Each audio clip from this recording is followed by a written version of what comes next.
They say timing is everything. Usually, it's some corny line on a coffee mug or motivational wallpaper, but for me, it hit hard one Friday afternoon around 2 p.m., somewhere between I-76 and a disappointing gas station burrito. The meeting in Denver?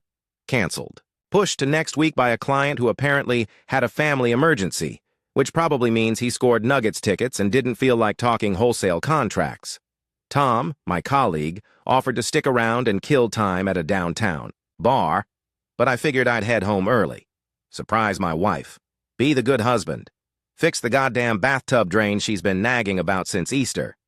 Now for context. Our house isn't some storybook suburban dream. It's a Frankenstein mix of original 90s drywall, one of those depressing gray vinyl fences, and a suspiciously modern master suite we tacked on during a tax refund high 2 years ago.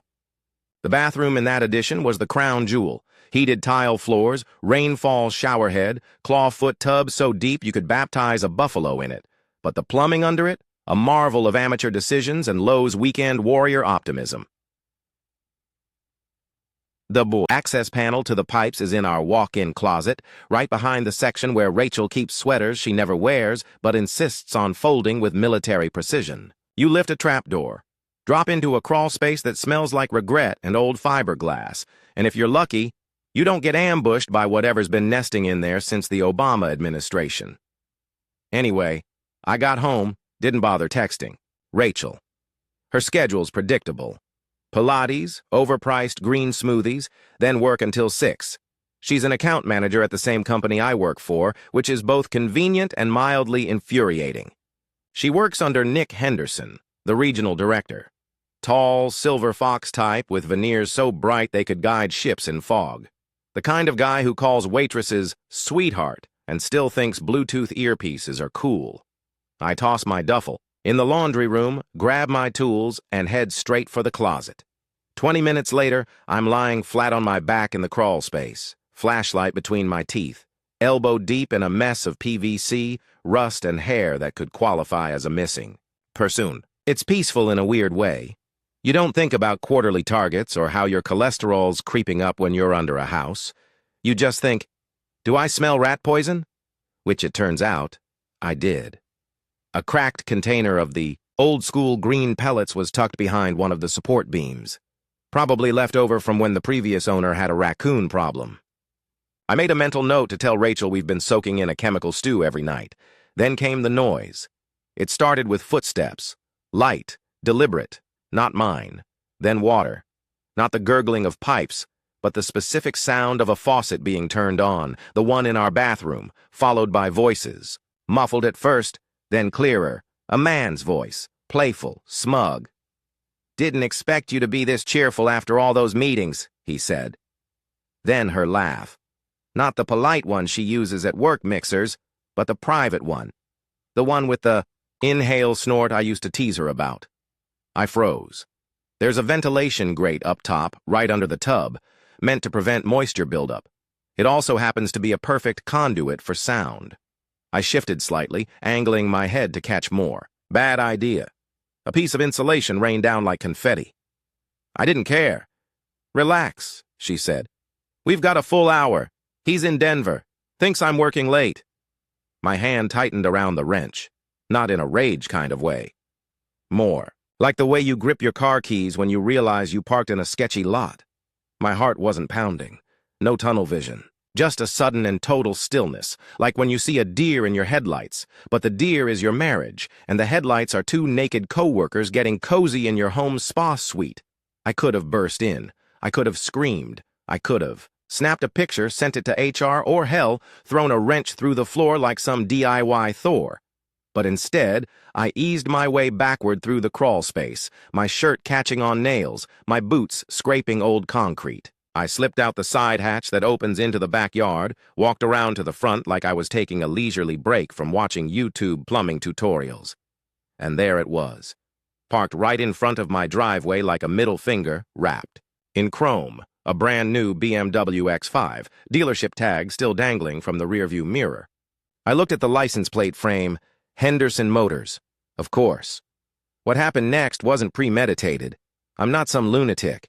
But when you see the guy your wife's sleeping with flaunting his midlife crisis mobile like it's a trophy, things get creative. I grabbed my cordless drill, the one with the torque I usually reserve for rusty deck screws. 4 tires, 4 quick jabs, the hiss of air escaping like a dying snake. Then the windows. Not all of them. Just enough to make a point. Left the spare untouched. Because nothing says, "I see you," like giving a man just enough hope to realize he's still completely screwed. Finished up, wiped my hands on the grass, and walked next door to Pete's house. Pete's the kind of neighbor who knows when to mind his business but loves a good story. Told him I saw some guy vandalizing a car in front of my place. Looked suspicious. Maybe call the cops, just in case. Then I called Julie. Yeah, that Julie. Nick's wife. PTA president, Sunday brunch expert, and the kind of woman who irons her husband's shirts out of habit, not affection. Told her I might have seen her husband's car outside my house. Maybe she should check in on him. I didn't say my name. Didn't have to. She's smart. And then I waited. They say revenge is a dish best served cold, but I found that it pairs surprisingly well with a lukewarm Miller Lite and the distant sound of someone realizing their premium German SUV just got neutered on a quiet Nebraska cul-de-sac. I waited on Pete's porch, pretending to scroll through my phone while sneakily, keeping my eyes on the crime scene. I didn't need popcorn. Watching it unfold live was better than any Netflix true crime doc. In fact, if they ever make one about this mess, I hope they call it Leather Seats, Lies and Lube, The Fall of Nick Henderson. About 20 minutes. Later, Julie's car rolled up. White Lexus, spotless as always. She pulled into the driveway with the kind of controlled fury only women who decorate with seasonal throw pillows can manage. You don't know fear until you've seen a woman wearing pearls and yoga pants storm toward a front door like she's got a subpoena in one hand and a butcher knife in the other. As if on cue, the front door burst open, and Nick Henderson, regional director, motivational quote abuser, and now fully exposed man-child, came sprinting out completely naked. No towel, no boxers, just a Rolex, and the kind of panic you usually only see during fire drills or when someone realizes their AirPods went through the wash. He didn't even try to hide it. Just bolted straight for his car like that was going to save him. Spoiler alert, it didn't. What followed was a beautiful disaster in slow motion. Nick opened the driver's side door, yelped, because, surprise, broken glass is not genital-friendly, and still tried to sit down. There was this horrible crunching sound, followed by a scream that echoed across 3 backyards. He jerked back up, slipped, and smacked his head on the door frame. His whole body folded like a lawn chair. That's when the neighbors started coming out. First came the Nelsons from across the street, then old Mrs. Kavanaugh with her binoculars and her nosy little Pomeranian. Someone, I don't even know who, called 911. The cherry on top? Julie didn't lift a finger to help him. She just stood there, arms crossed, watching her husband try to figure out if he still had 2 working knees and at least 1 functioning testicle. I made myself scarce. Slipped around the side of the house, took the back door in, and quietly shut. Myself in the garage, waited until I saw flashing lights bouncing off the blinds. Ambulance, cop car, chaos. Grabbed a bag of mulch for cover, walked out the front like I'd just come home from Home Depot. Julie was standing on the lawn. Arms still crossed, fury dialed up to 11. Rachel wasn't in sight. Probably still inside, trying to come up with a story that didn't start with, "So there I was, on top of your coworker." I walked over like I had no clue what was happening. "Matt?" Julie turned, blinking, like she hadn't noticed me until I was 3 feet away. "What are you doing here?" I tilted my head, gave her my best just got back from Denver face. "Meeting got canceled. Figured I'd come home early, fix that bathtub drain. What the hell's going on?" She didn't answer right away. Her eyes darted toward the crumpled figure on the driveway being hoisted into an ambulance by 2 very confused EMTs. Julie's voice dropped an octave. "He said someone slashed his tires and broke his windows, then ran away." "Wow," I said, deadpan. "Lincoln's really gone downhill," she snorted. "Yeah, real criminal hotspot." Then, after a beat, "He also has gonorrhea. Now." That caught me off guard. "Wait, what?" Julie looked at me like I'd just asked if the earth was flat. "Yeah, he got tested last week. Told me he thought it was from bad sushi. I coughed to cover a laugh. I mean, I've had questionable rolls before, but I don't think they usually burn when you pee. Exactly, she said. Said it must have been the tuna tartare at that conference dinner in Des Moines. I wanted to say, tartare doesn't give you a trip to the clinic, buddy. That's not a culinary issue, that's a zipper one. But I just nodded. Calm, supportive. The model of concerned detachment. I'm so sorry, Julie, I said, managing to sound sincere. If there's anything I can do... She gave me this look. Half gratitude, half suspicion. You're taking this awfully well, I shrugged. Well, I did just drive 6 hours with Tom listening to true crime podcasts about women who poison their husbands with antifreeze. Perspective's everything. She didn't laugh, but she didn't press further either. Later that night, I went inside, found Rachel on the couch. Wet hair, sweats, pretending she had a migraine. Said she slipped in the shower and hit her head. Said she called an Uber to the ER, didn't want to worry me while I was out of town. I nodded like I believed her. Even drove her to a follow-up appointment the next day and held her hand in the waiting room like a man who still had hope. But that wasn't what I was holding. I was holding the truth now. And it was heavier than any damn wrench in my toolbox. Still, I said nothing, because the best part of the show hadn't even started yet. Hospitals have this smell that sticks. To your clothes, sterile plastic mixed with cafeteria mac and cheese and whatever industrial-strength disinfectant they pump through the vents at 3 a.m. I hate it. Always have. But I sat there, plastic chair creaking under me, acting like the concerned husband, while Rachel filled out paperwork with a fresh bruise forming above her left eyebrow, and the words slipped, loaded like a blank round in her mouth. Can't believe I hit my head like that, she said, dabbing at her temple with a tissue. The tile was slick. I said, pretending to read an old issue of Men's Health. Something about how to get shredded in 6 weeks. Felt appropriate, considering how shredded Nick probably was by now. Physically, emotionally, and, if rumors were true, urologically. The waiting room was quiet, except for a woman 2 chairs over explaining to her son that no, he could not. Take home the blood pressure machine. The kind of place where time slows down just enough to let your brain replay things on a loop. Rachel in the bathroom. Rachel laughing. Rachel moaning. My bedroom, my goddamn bed! She looked over at me. You're quiet. I smiled the way someone smiles when the waiter brings them the wrong food, but they're too tired to send it back. Just tired. Truth was, I wasn't angry. Not anymore. Anger's a fire. It burns fast, makes a mess, leaves soot everywhere. What I felt now was cold. Clean. Like steel. I didn't want revenge. I wanted clarity. I wanted her to say it, to look me in the eye and admit it, even if she dressed it in excuses and wrapped it in half-truths. But she didn't. She stuck to her script. She slipped. She hit her head. Must have been lucky not to get a concussion. They scanned her anyway. No major damage, just a mild concussion and a prescription for rest.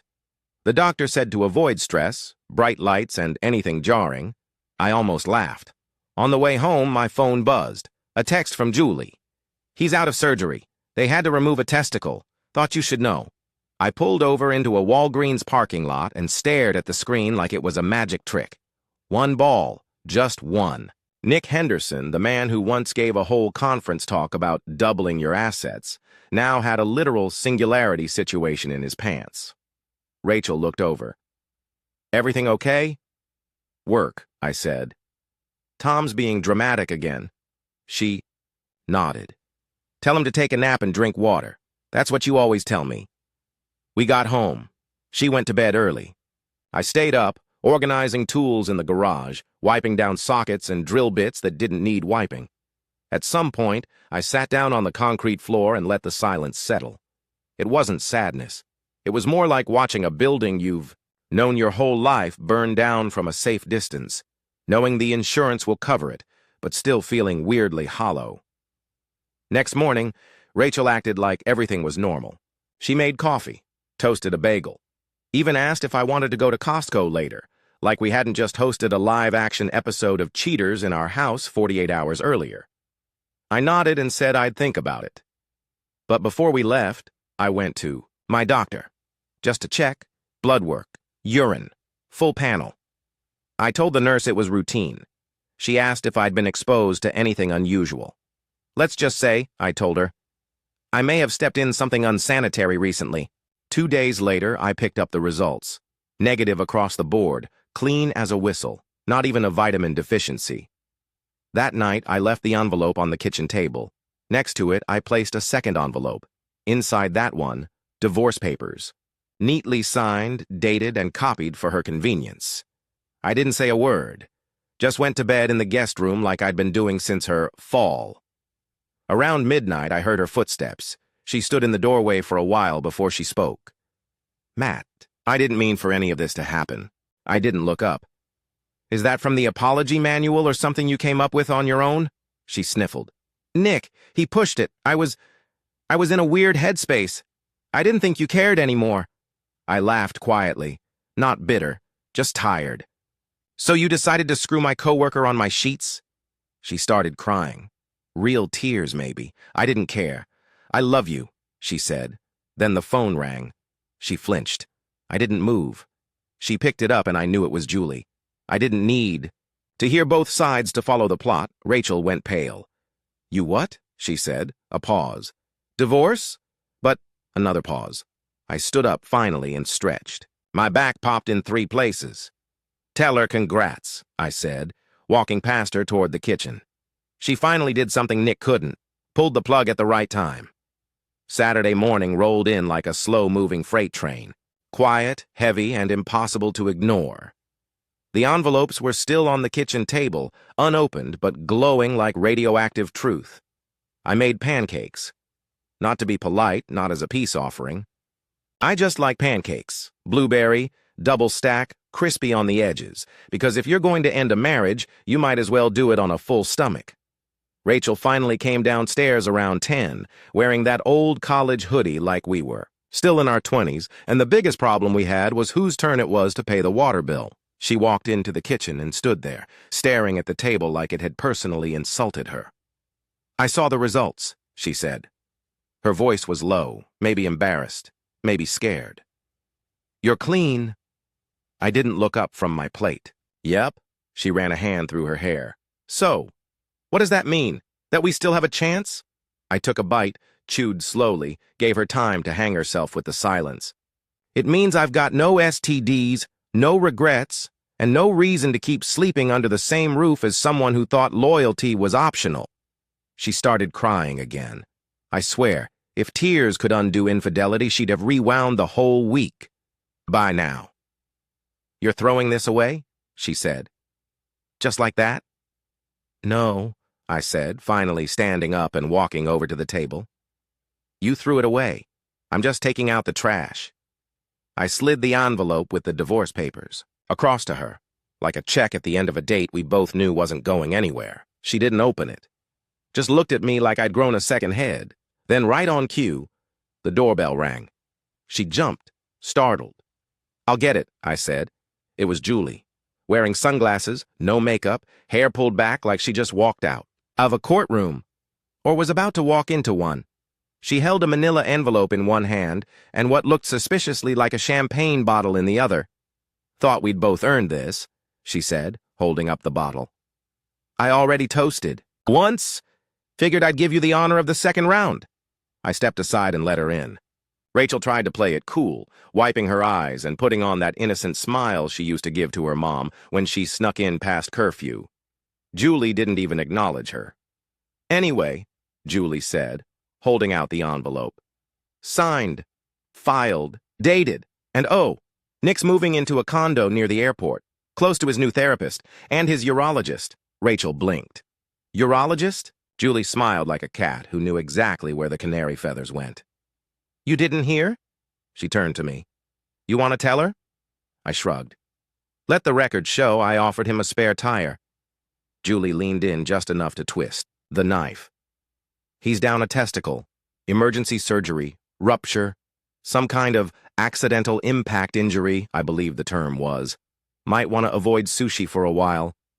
I swear I saw Rachel wobble, like her whole reality just got punched. In the gut. You two are monsters, she whispered.